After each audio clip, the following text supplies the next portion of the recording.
Сегодня, во-первых, очень такой знаменательный день. Ровно год остался до начала зимних Олимпийских игр в Сочи.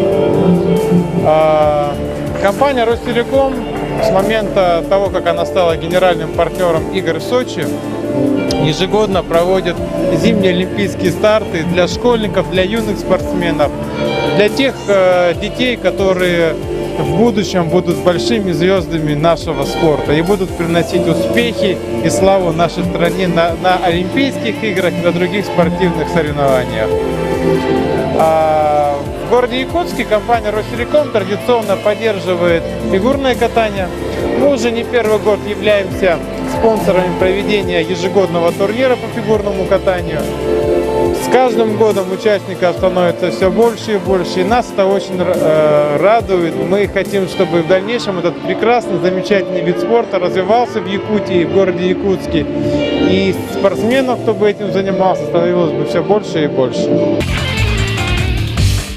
Сегодняшнее соревнование «Золотая палка» собрали 25 команд, 289 участников. Это огромное количество участников. Значит, это показывает, что вот именно эти соревнования «Золотая палка» очень популярны среди мас-рестлеров. От имени Федерации мас-рестлинга Республики, значит, могу сказать, что вот февраль месяц и, значит, март, апрель, начало апреля очень, значит, насыщенное время. Проводятся где-то около 20 соревнований в различных улусах. И апогеем будут 19-е игры Манчары в селе Чурапча, в Чурапчинском улусе.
Но в Хатасах проводятся турниры, это как бы начало-начало. Раньше комисмас и «Золотая палка», это еще до зарождения новых правил проводили в Якутском государственном университете.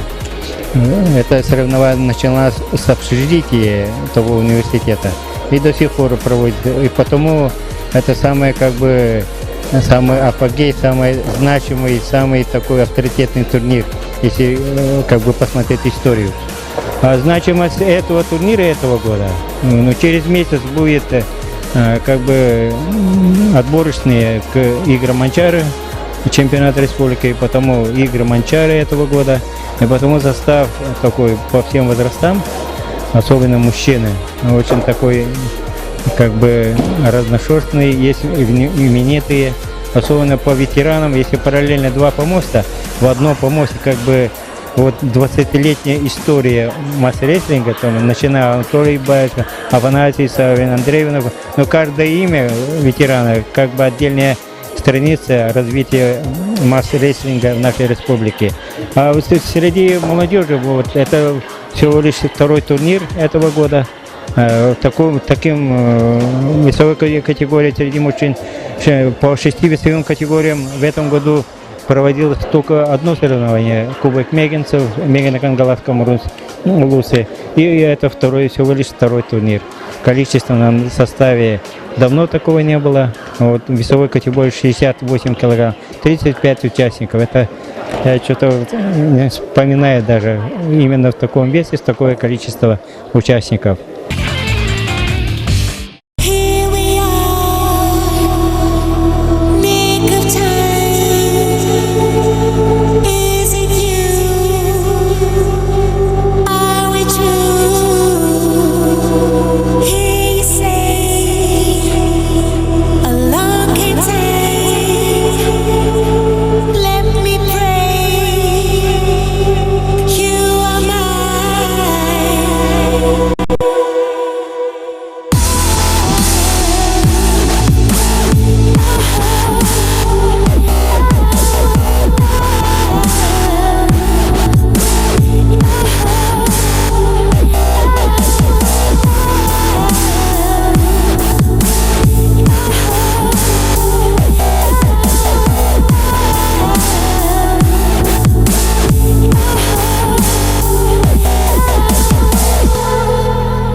Здравствуйте. Здравствуйте. Какое соревнование сегодня здесь проходит во Дворце спорта 50 лет Победы?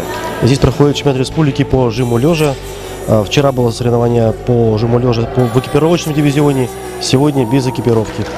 А сколько участников принимает участие на чемпионате? В этот раз участников очень много. Вчера было более 60 человек, сегодня более 80 человек с разных улусов республики. А конкретно с каких примерно? Ну, конечно же, город Якутск в первую очередь, потом Намцы, Вильюйск, Алданский район и так далее. Какие нарушения идут, не идут, все нормально, все правильно выполняется? В целом нарушений нету. Единственное, что, конечно же, некоторые спортсмены из категории пода, то есть с нарушением опорно-двигательного аппарата допускали. Но мы им эти нарушения прощали, потому что эти ребята и так, занимаясь таким тяжелым спортом, подвергают себя таким нагрузкам. Поэтому их необходимо поддерживать в первую очередь. Вот. Ну а в целом нарушений нету. Я бы хотел поблагодарить в первую очередь, конечно же, Управление физической культуры и спорта Якутии, потом Федерацию пауэрлифтинга Республики Саха-Якутия в лице Лаура Артура, ну и нашего спонсора, магазин Макс Пауэр,